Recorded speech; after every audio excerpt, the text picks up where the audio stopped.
Assalamualaikum warahmatullahi wabarakatuh. Selamat pagi, selamat siang, atau selamat malam, dimanapun kalian melihat video asinkron pada kuliah teknik presentasi dan komunikasi profesi pada kesempatan kali ini.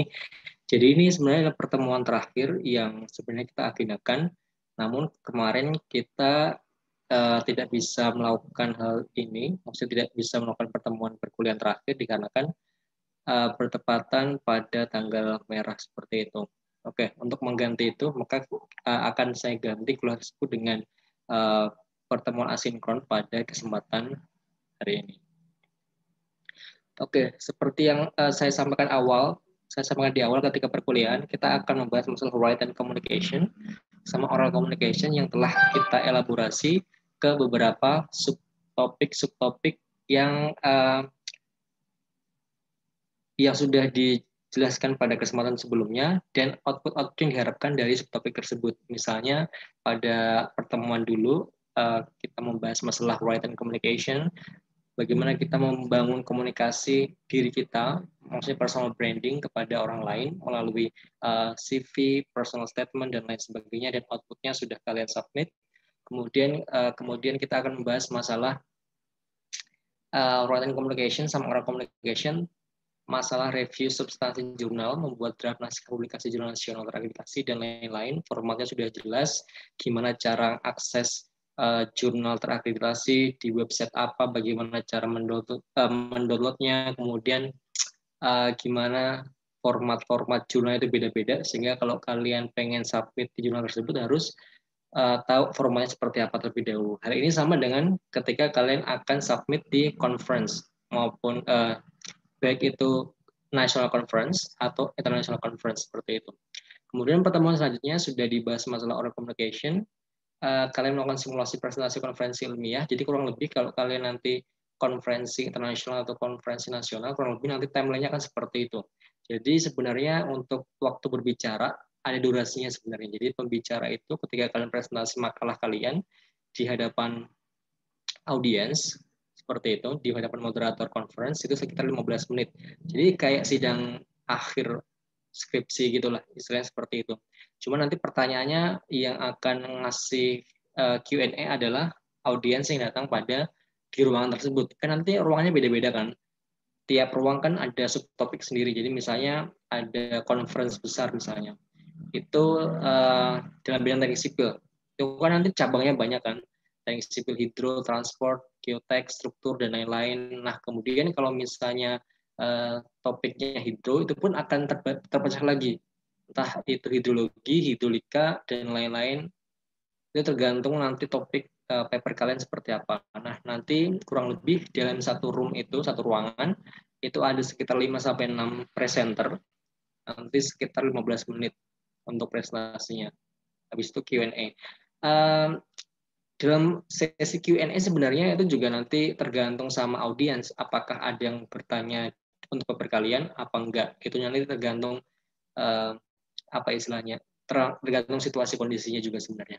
Oke, jadi untuk pertemuan yang terakhir ini, untuk yang akan saya bahas adalah masalah plagiarism atau similarity index sama reference manager. Jadi sebenarnya ini sangat dibutuhkan ketika kita menghadapi tugas akhir atau skripsi atau bikin jurnal atau paper ilmiah seperti itu, bagaimana agar apa istilahnya, daftar pustaka terus apa yang kita citasi itu terkoordinasi dengan baik. Kita menggunakan reference manager itu nanti bisa banyak aplikasinya. Kemudian untuk plagiarism similarity index itu untuk mengetahui seberapa mirip sih kalian, maksudnya paper kalian yang kalian tulis itu dengan paper yang lain itu seperti apa. Nanti juga ada contoh demo gimana similarity index bekerja kayak gitu. Oke, yang pertama kita akan masuk terlebih dahulu ke reference management system. Jadi ini merupakan software yang membantu peneliti atau siapapun dalam mengelola dokumen referensinya, yaitu misalnya buku, artikel, book chapter, dan lain-lain. Jadi mengelola di sini dalam arti kita dibantu untuk mencari, menemukan, atau menyimpan metadata. Yang dimaksud metadata itu apa ya? Kalau kalian lihat daftar pustaka kayak judul, pengarang, tahun penerbit, dan lain-lain, itu namanya metadata. Nah, kalian kan biasanya kalau nggak pakai reference manager kan kalian ini manual gitu kan, namanya terlebih dahulu, kemudian tahun, judul, kota penerbit, kemudian penerbitnya siapa gitu. Biasanya kan manual kayak gitu kan. Nah, reference management system ini membantu kalian untuk menyimpan seluruh metadata, kemudian akan dibuat referensi atau daftar pustaka sesuai dengan stylenya. Style referensi kan banyak, ada yang apa, ada Harvard, dan lain-lain kayak gitu kan. Tergantung format paper kalian membutuhkan apa. Atau format skripsi, tugas akhir kalian nanti biasanya pakai style yang mana kayak gitu. Reference Management System atau RMS itu juga membantu dalam berkomunikasi dengan penulis atau peneliti lainnya. Kemudian selain itu, fungsi teknis lain untuk membantu menyusun kutipan dan daftar pustaka dalam berbagai gaya tadi ya. Banyak style. Kalau misalnya pakai style apa, nanti bisa diubah lagi. Jadi kita nggak perlu manual ngubah dari apa ke Harvard, kemudian Harvard ke IEEE kayak gitu. Jadi reference management system lebih praktis, intinya seperti itu. Nah, ada beberapa software yang bisa dipakai kayak EndNote, kemudian Zotero, Mendeley, seperti itu. Kemudian ini beberapa contoh gimana cara bikin Mendeley kayak gitu. Jadi sebenarnya kalian kalau mau bikin reference dalam Word, kemudian nanti apa istilahnya muncul di sini, bisa di download lebih dahulu Mendeley-nya. Habis itu Mendeley-nya diintegrasiin ke Microsoft Word. Jadi seperti nanti ada menunya seperti ini di menu references. Jadi sebenarnya di Microsoft Word itu juga ada sebenarnya insert citation ini, yang tapi ini agak manual gitu. Misalnya seperti ini. Kita harus ngetik dulu title-nya apa, jurnal namanya apa, tahunnya apa, halamannya berapa kayak gitu kan. Tapi kalau pakai Mendeley di sini, kita bentuknya kan seperti ini untuk Mendeley. Jadi kita tinggal download artikel, entah itu paper, jurnal ilmiah, tugas akhir, skripsi, habis itu di drop ke Mendeley sini. Jadi ini ada beberapa, bisa dibuat folder misalnya. Jadi ini contoh-contoh aja beberapa folder terkait jurnal yang memuat paper yang beda-beda. Ini misalnya seperti ini kayak gitu. Jadi intinya adalah isinya paper-paper di sini, PDF-PDF.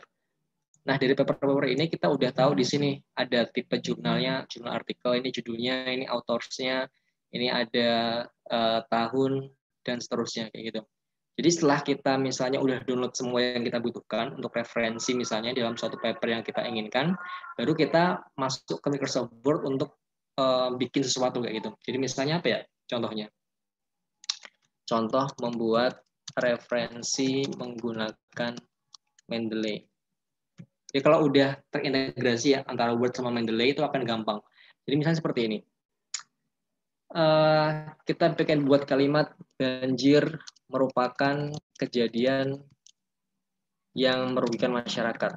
Habis itu kita pengen mensitasi paper seseorang kayak gitu. Jadi kita bisa langsung klik insert citation.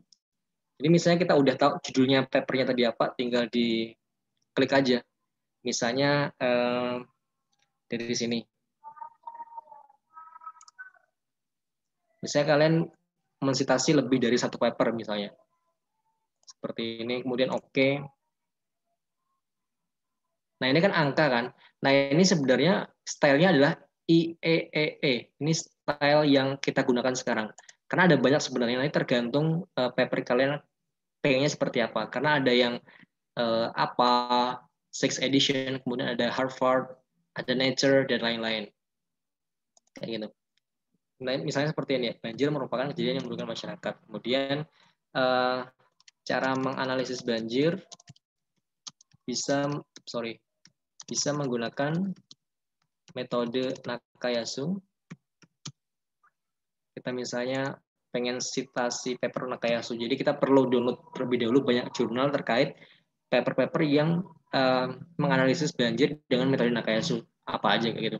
Misalnya ini Nakayasu, oke. Nakayasu lagi, kira-kira seperti ini. Nakayasu, kemudian apalagi misalnya banyak metode untuk melakukan mitigasi bencana. Nah, kalian kan sebelumnya perlu baca dulu nih metodenya itu kayak apa aja misalnya. Seperti metode struktural. Jadi kita karena udah pernah baca masalah jurnal ini, berarti kita lebih gampang untuk nyari jurnalnya. Jadi sebelum kalian ke citasi, berarti kalian perlu baca jurnalnya terlebih dahulu. Jurnalnya itu bahas apa sih sebenarnya kayak gitu. Misalnya ini, oke. Dan metode non struktural misalnya.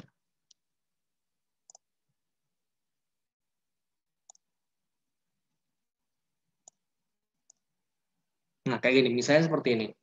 Jadi ini kan kita udah punya sekitar 7 referensi gitu kan. Nah, nanti setelah sampai bab akhir kan pendahuluan, kemudian metode, pembahasan, diskusi kayak gitu, simpulan, habis itu kan ke referensi atau daftar pustaka. Daftar pustaka. Tinggal di insert bibliografi aja. Kurang lebih udah jadi seperti ini. Karena ini adalah stylenya IEE. Tapi kalau misalnya jurnal kalian yang kalian akses itu, yang pengen kalian submit paper kalian itu pakai apa namanya style lain, berarti kalian tinggal ganti. Misalnya dia pakainya Apple 6 Edition. Nah, nanti akan berubah sendiri. Jadi kita nggak perlu repot-repot ganti lagi formatnya dan lain sebagainya. Misalnya formatnya jadinya Harvard mana ya Harvard.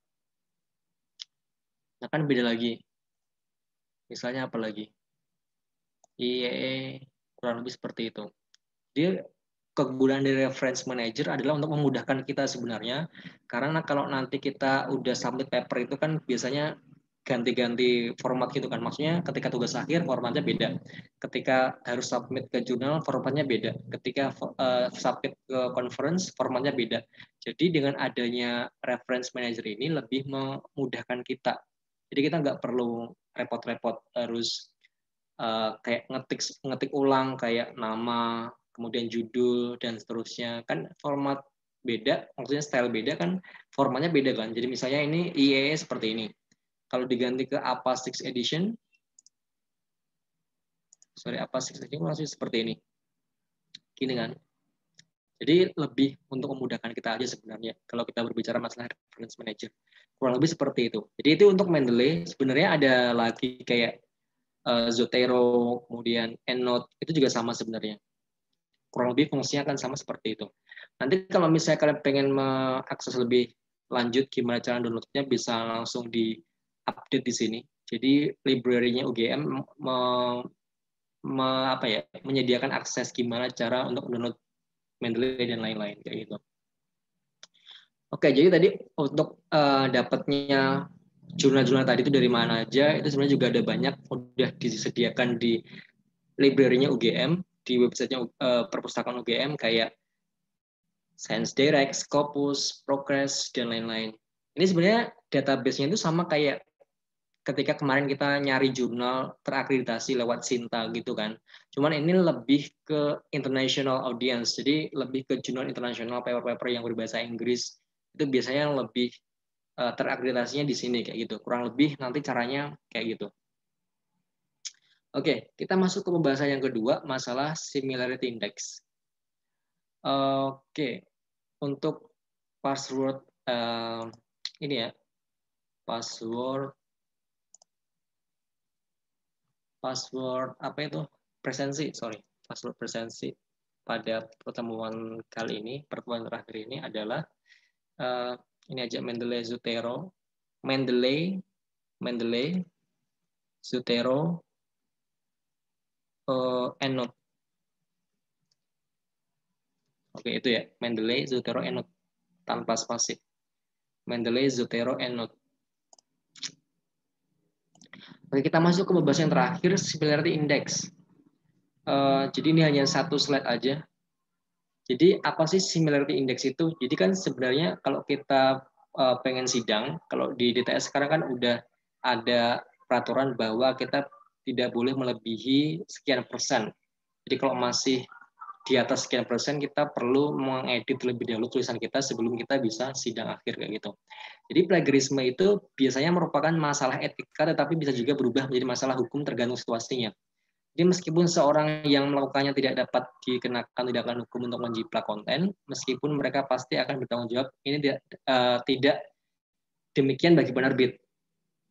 Jadi penerbit itu di bidang akademis, seperti penelitian mahasiswa, dosen, atau peneliti, sering dihadapkan pada pertanyaan apakah isi materi termasuk dalam ruang plagiarisme apa enggak. Nah, dalam kasus seperti itu mungkin berguna untuk dapat membedakan antara plagiarisme, similarity index, dan pelanggaran hak cipta. Jadi kayak gini sebenarnya kasusnya itu. Jadi kalau kita berbicara masalah penelitian ya, kan kita itu biasanya pakai metode yang sama. Misalnya untuk analisis banjir kita pakai metode yang sama dengan penelitian XXXX, penelitian Z ya gitu. Kemudian kalau kita pengen analisis hujan pakai metode Thiessen, ada metode ini, metode ini, metode ini. Kalau misalnya kita pengen analisis stabilitas lereng, kita pakai metode ini. Sebenarnya itu metodenya udah ada. Nah, gimana caranya biar kita nggak disebut itu plagiarisme kayak gitu kan? Berarti kita perlu yang namanya melakukan citasi tadi, citasi daftar pustaka sesuai dengan tadi penjelasan reference manager. Jadi setelah kita nulis ya kita akan melakukan analisis gedung bertingkat dan lain sebagainya dengan metode ini dengan software ini. Tapi kalian perlu melakukan citasi kenapa kamu menyebutkan metode ini? Karena di penelitian sebelumnya juga melakukan hal yang sama. Nah, kalian perlu melakukan citasi di sana. Kayak gitu. Oke, kita akan melakukan demo simulasi ya. Sebenarnya gimana sih similarity index itu bekerja? Oke, kita bisa pakai banyak cara, maksudnya software. Ada Turnitin, ada Authenticate, ada Plagiarism Checker, dan lain-lain. Untuk yang pertemuan kali ini kita akan bahasnya, kita akan demo simulasinya pakai Turnitin aja. Oke, mungkin saya akan bikin atau ngambil beberapa paper dari tugas kalian di rekayasa bendungan kemarin ya. Siapa ya kira-kira? Contohnya, coba Hendy ya. Hendy, kita akan lihat report similarity dari tugas rekayasa bendungan kamu dari sini. Jadi nanti kita bisa tahu bentuknya itu akan seperti apa kayak gitu.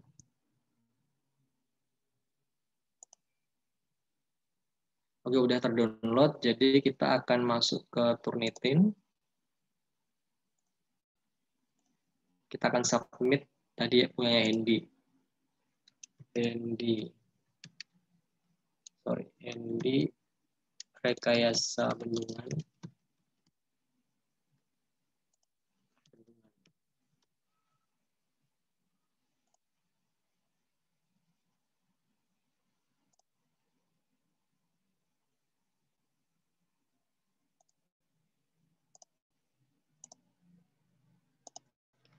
Kita tunggu terlebih dahulu punyanya Hendy.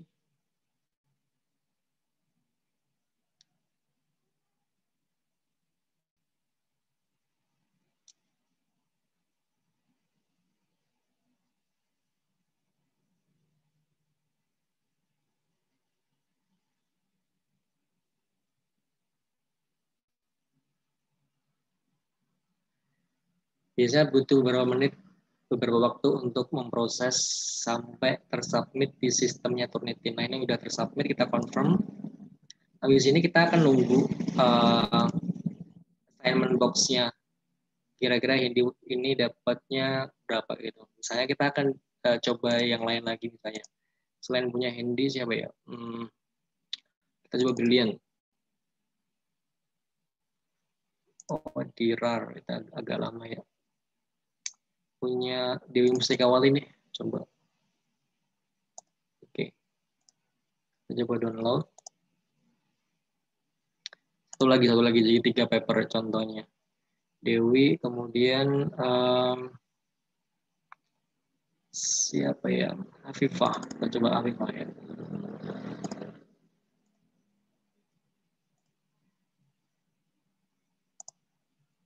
Kita submit file lagi. Tadi yang kedua punya siapa ya? Dewi ya. Dewi rekayasa bendungan. Rekayasa bendungan.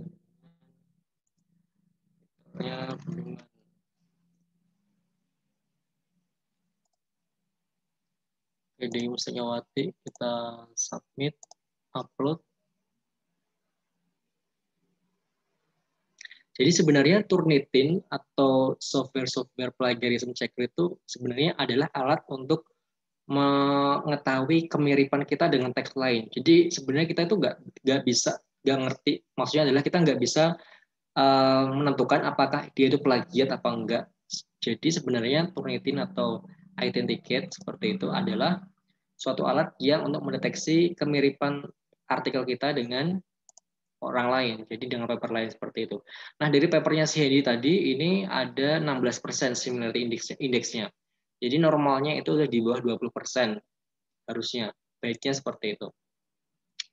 Coba yang terakhir tadi ya, Afifah.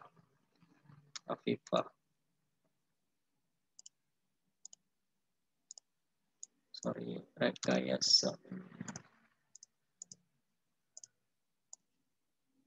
Kita ada 3 paper, kita akan coba cek.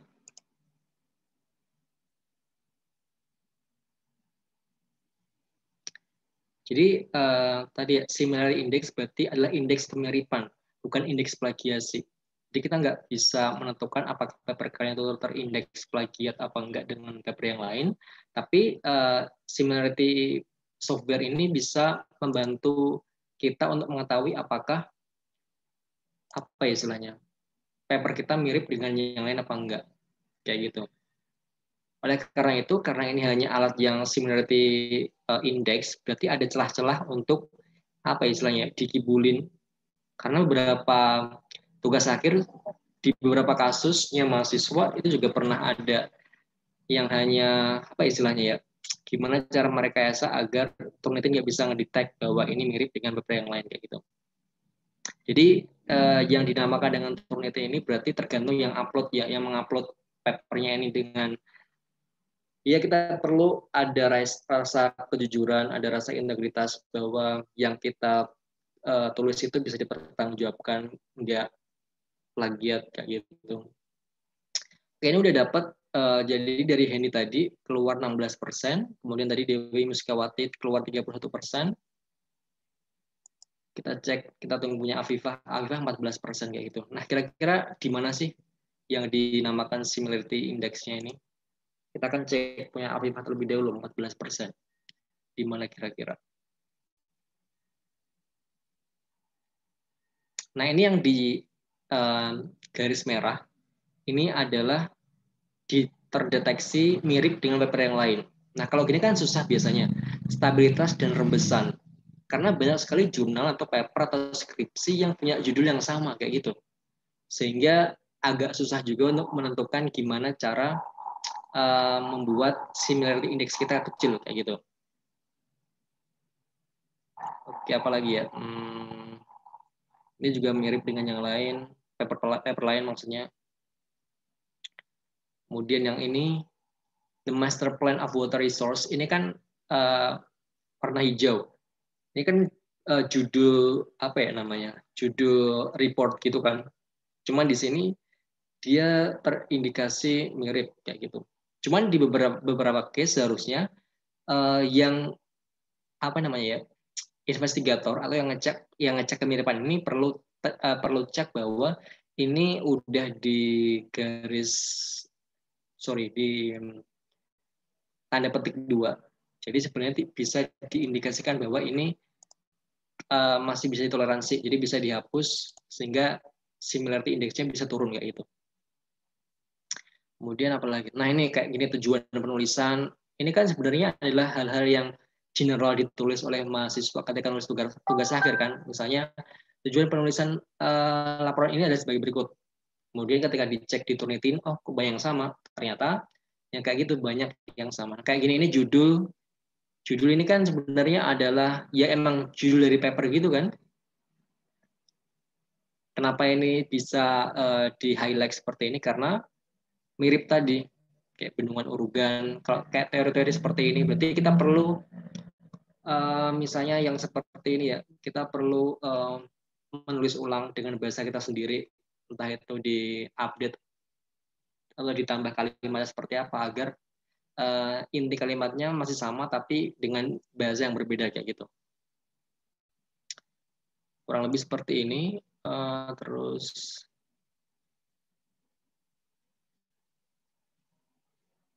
Oke, untuk reportnya ini tadi 14% ya. Nah, kayak daftar pustaka ini kan sebenarnya bisa bisa di delete karena ini merupakan tidak bagian dari similarity karena ya ini karena judul paper. Jadi kita nggak bisa mengklaim ini sebagai sesuatu yang perlu dipermasalahkan seperti itu ketika kita ngecek similarity index kayak gitu. Jadi ini bisa di delete nanti. Jadi yang awalnya 14% tadi seharusnya bisa kurang kayak gitu. Kita akan coba download reportnya ini ya. Kita coba download.